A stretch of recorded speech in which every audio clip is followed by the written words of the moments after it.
And everybody's favorite topic, AI. It's the lowest of all HR areas where AI is adopted, so it's 4%. So the expectations of employees, when you talked about it, are increasing. So AI it's not, we don't see it as a threat, as a help. AI is the second biggest priority.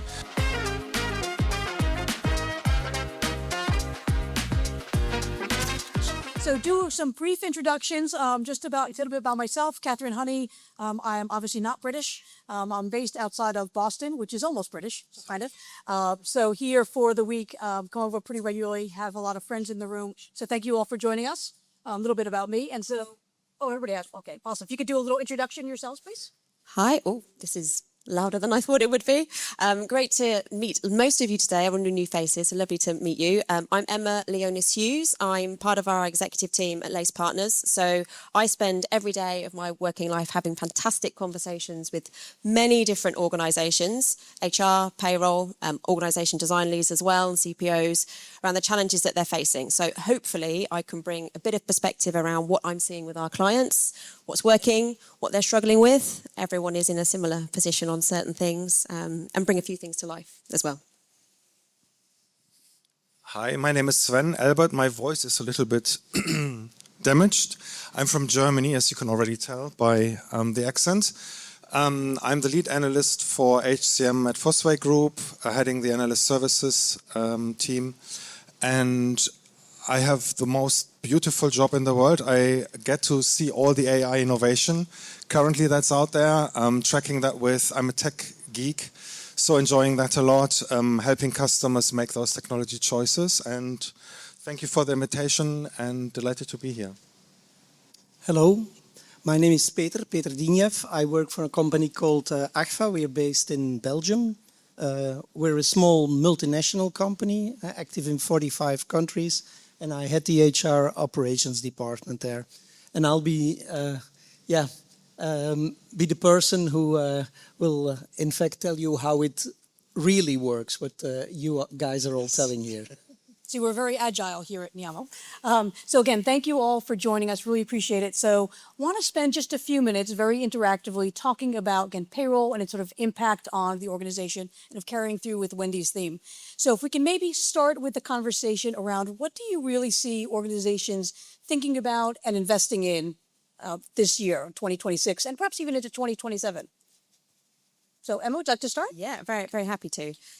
So I guess there's a number of things, and I won't say too many for fear of taking it away from everyone else. But obviously working with organisations day in, day out, for me, one of the top things, naturally, and won't surprise you, is digital. So digital technologies. You can't go to any conference without hearing the word AI. That's not a bad thing, by the way. But also payroll is really important too. And I know obviously a lot of you in this room will be payroll leads and payroll practitioners. But on the digital piece specifically, what's quite interesting is it's a whole plethora of things. It's optimizing the current platforms. So be that a big sort of Workday, Oracle, Neeyamo, for example, in the payroll space. It might be service delivery technology as well. So your help desk ticketing tools. It could be your chatbots. Lots of different things are happening there. But also then thinking about where AI plays a role as well. And we might come on to that too. And then naturally payroll, as I say.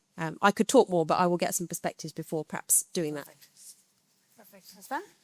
Yeah, HR budgets are under pressure. So our research has found that performance is now the top priority for businesses, 66% in Europe.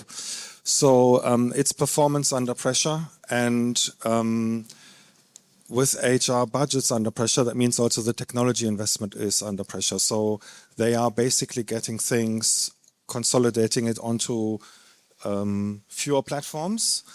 For payroll especially, we are seeing now for probably 1.5, 2 years more demand for global payroll initiatives. Consolidating in EMEA, obviously that's been a mess pretty much. Every country had its own, if not 2 or 3 different payrolls.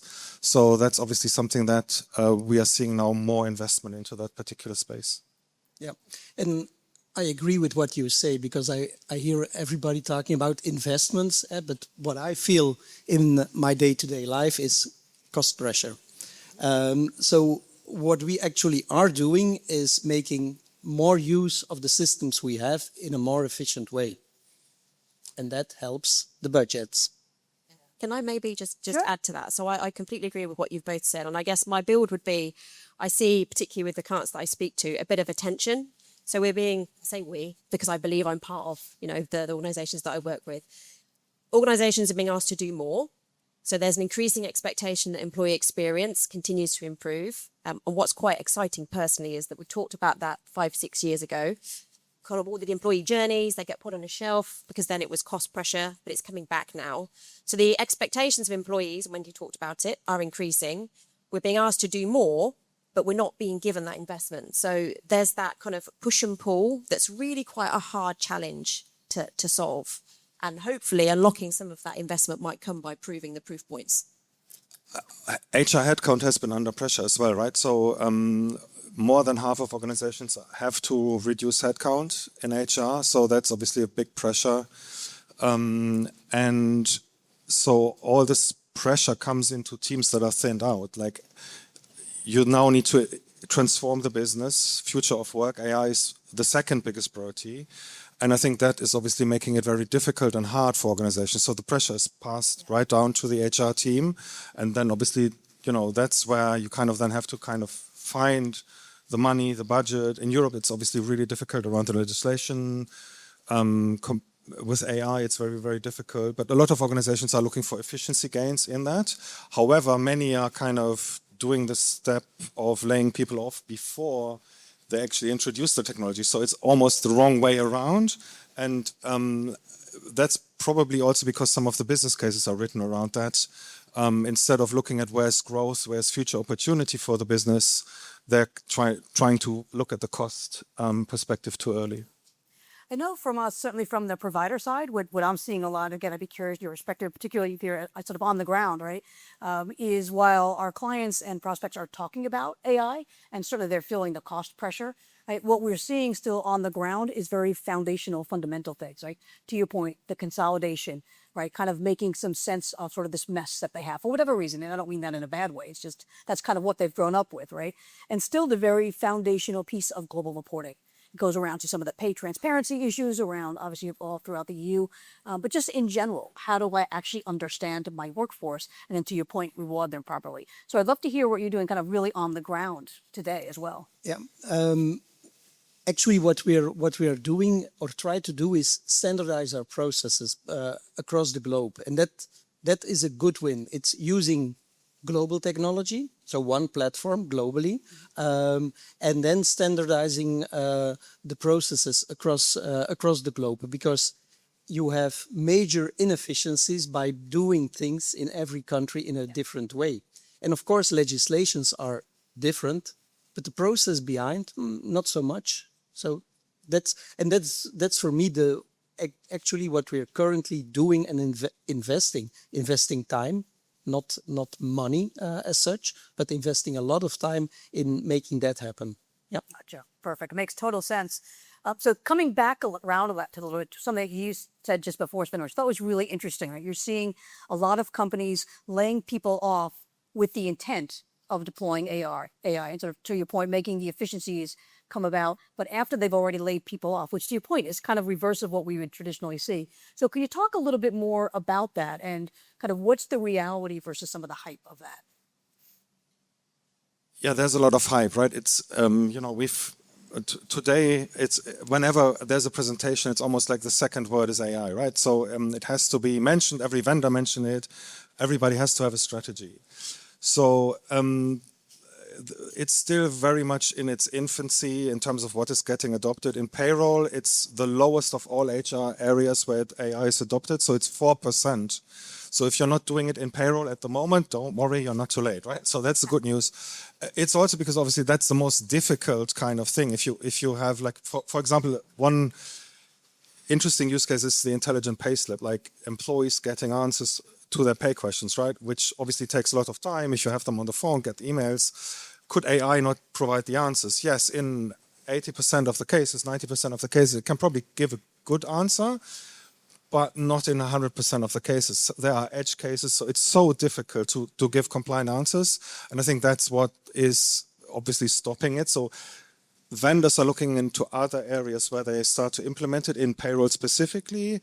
And that is more than on the payroll admin side. The explainability of the payslip, I think, is definitely an area that we're seeing getting more investment as well. So that hopefully then gives you more bandwidth to actually work on improving the payroll function, the work you're doing, and not just like answering questions every day, right? Some value add pieces. Emma, what are you seeing as well? Yeah, no, thank you, Kathy. So actually, conversely, in some respects, so I understand where you're coming from, and I've heard that across organisations in entirety. You hear some organisations saying we're going to completely take out HR, for example. Let's not go there. I don't think that's the right answer. But then some organisations have also said we are not going to make any redundancies through AI. We're actually going to think about how we redeploy skills and talent very differently.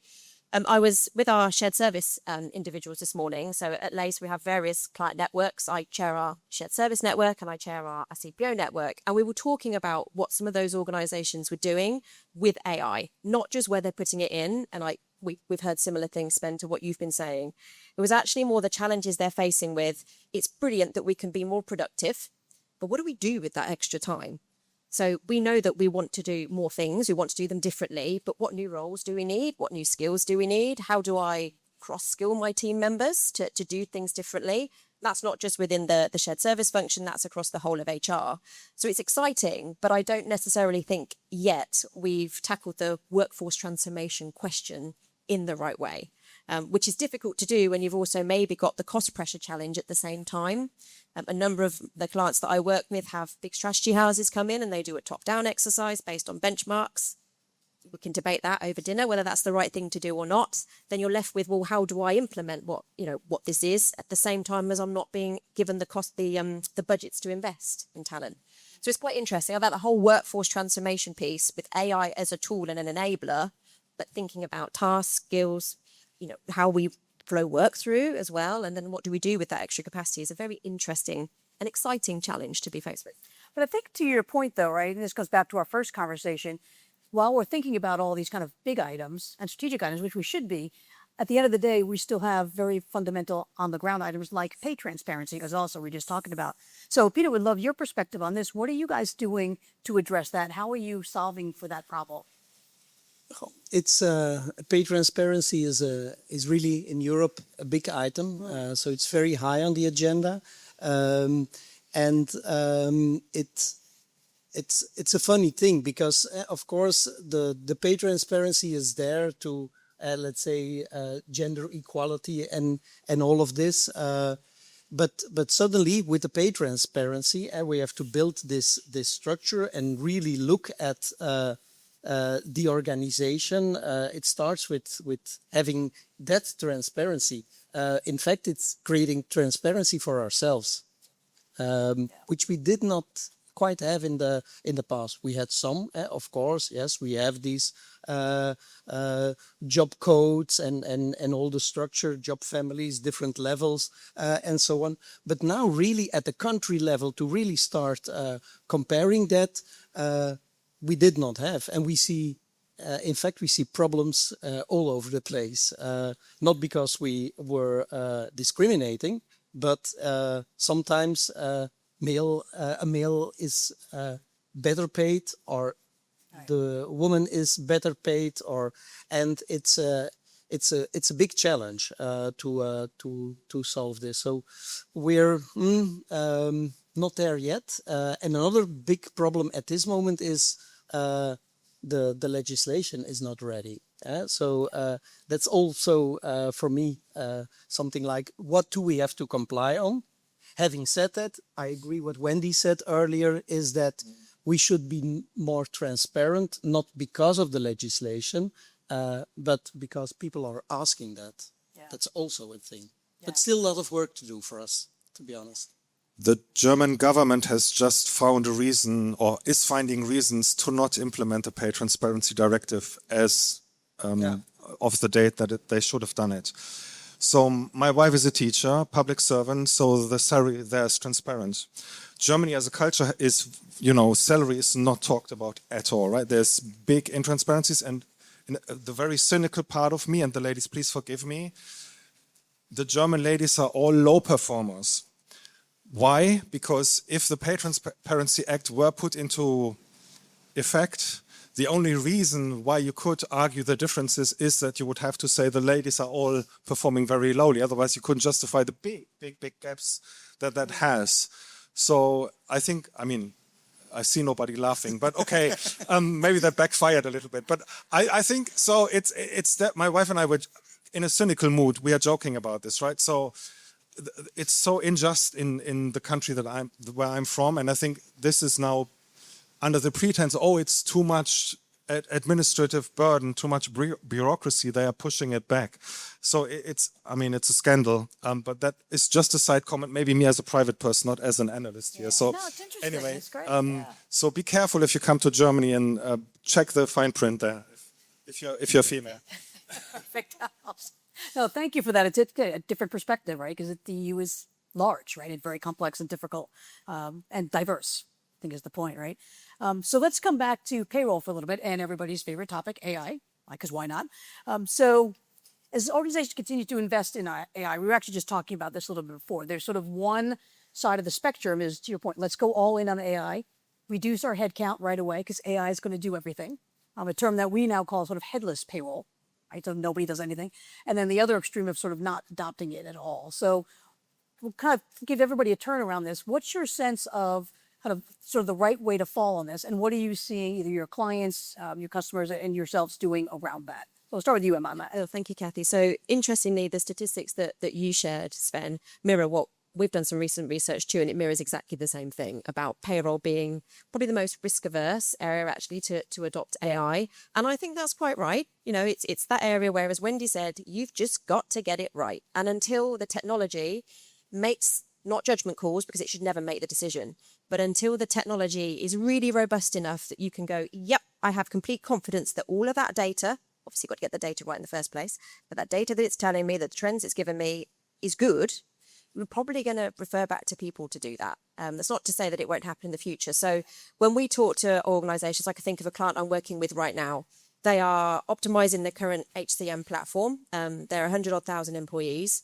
in multiple different countries, and they're saying we are not touching payroll when it comes to AI. That is way down our agenda list. And actually, frankly, before we put AI in other places, we need to get our data right. We need to make sure our knowledge is accurate, and we need to make sure that we know what we can do with this, that we've built the right trust in the organization around it. And we can probably talk about that over dinner, right? You've got AI on AI in some cases, candidates using AI and recruiters using AI. How does that work? So I'd say it is interesting in payroll. I'm not seeing personally with my clients the appetite yet to look at that, but they're definitely focusing on data quality, doing all the cleanup, linking back to the pay transparency piece, which is fantastic, by the way. I think it's long overdue. But again, that exposes a lot of things that have probably just been pushed under the carpet for too long. Yeah, awesome. Thank you for that. Sven?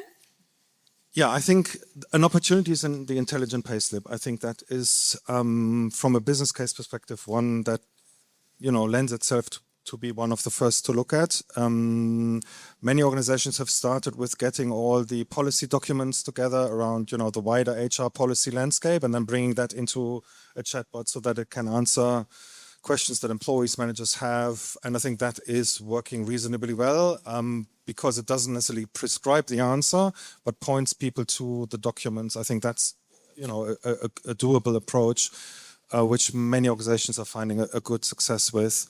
I think on the compliance side, a few vendors, Neeyamo, I think included, is spending or is using AI to actually make sure that the legal changes that happen all across the globe are being available and scanned and made accessible to HR organizations across their customer base. I think that's obviously also another good opportunity for you to plan your internal resources and projects and look at what is changing there. And then obviously for the payroll admin, it's error reconciliation, getting things away from the last few days of the payroll cycle, but doing that a little bit early on during the month. I think those would be some of the opportunities. Yeah, I think we're at the level of that, that chatbot scanning ad, I call it an advanced search engine, which is indeed working decently, but I think this is 2% of the possibilities of what AI can offer. When it comes to the layoffs in HR, I honestly don't see that. For us, and we're one of these companies where there was a headcount reduction before you do the project. So the people are really under pressure. So AI is now making life of my staff easier. It's welcomed. And we all welcome it. It's not, we don't see it as a threat, as a help to become better, to deliver better services. So necessity because of the overburden. That makes sense. Yeah. I know from our perspective, and a couple of you mentioned it, I love the approach that we're taking because it is very measured. And it's, to your point, it's trying to look at places where we can actually add value without taking away the human touch, right? So you talked about the intelligent payslip, some of the compliance things, but to your point, with respect to the payroll data, which has to be like maintained securely, et cetera. So I think it's, again, kind of a combination of approaches, right? So I know we're getting close to time, and Stephanie hasn't given me but I'm keeping an eye on her. But I know we're getting close. So as we wrap up this session, again, thank you all very much. Love to hear sort of your last closing thoughts, or maybe comments, or just general advice, or kind of what you'd like to share with the group today. So Emma, start with you. I've already said a couple of words. So data, knowledge management, that is, thinking about kind of your org structures. But probably the main thing that I advise my clients when they're thinking about this is take the time to make the right decision. The worst thing that you can possibly do is to go, everyone's doing X, so we need to do the same. And I see that because there's pressure from the CEOs and the broader C-suite saying, well, surely we should just be putting AI in all of these places. Why not? Everyone's talking about it. Finance have done it. IT have done it. It's easy in HR. Well, and payroll, and we know that's not the case. So don't feel pressured to make some of those decisions without really thinking through, are we actually ready? Because again, the research that we've just done, it'll come out in a couple of weeks' time, and I'm not plugging it, by the way, because I'm not allowed to. It says, actually, it's the foundational things that really make the difference. And those are the things that take time. They're not the fun things to do, frankly, but they are the truly transformative elements that enable you to unlock that really brilliant value that you can get from some of these things. So I'd just say take the time to make the right decision. Great advice. Thank you. Sven? AI is getting better every day, so there is an opportunity, obviously, to think big. I think you wouldn't do everything in like the next year or two, but give yourself the room to think big and kind of think, okay, what if, we had this cool new thing that could do a lot more, right? Like an AI interviewer or something in recruitment, for example. That was something that, when I first saw it, I was like, oh my God. Last week, I saw somebody who actually had done an AI interview to land that job, right? So it's becoming a reality very, very quickly. So think about how that can shape and transform your processes within HR. Even more important, help your business to think about how they can transform the organization to adopt it into your operational processes. I think this is the big opportunity for HR. HR has always been about, we talked about it before, it's always been about transformation. And I think you have to be at the table for this. Yeah. Yep. And Peter? I'm happy, Emma, that I still have some time to really go for AI, because for us it's really about getting fundamentals right, and that's actually what we're currently investing in. It's standardizing processes, talked about it, but also scalability, more flexibility in our processes. That's all things that people are asking, and I'm spending quite some time using the technology to do that. And I look at our vendors to come up with good tools so that I will have that, indeed, that interviewer, AI interviewer who can do the job at a certain point in time and can support our people. Great. Awesome. Well, thank you very, very much. Really appreciate everyone's contributions. And obviously, everybody will be here for a while, so I'm sure they can come up and ask any questions. But again, really appreciate it. So thank you very much. Emma, Seth, thank you. Thank you very much. Awesome.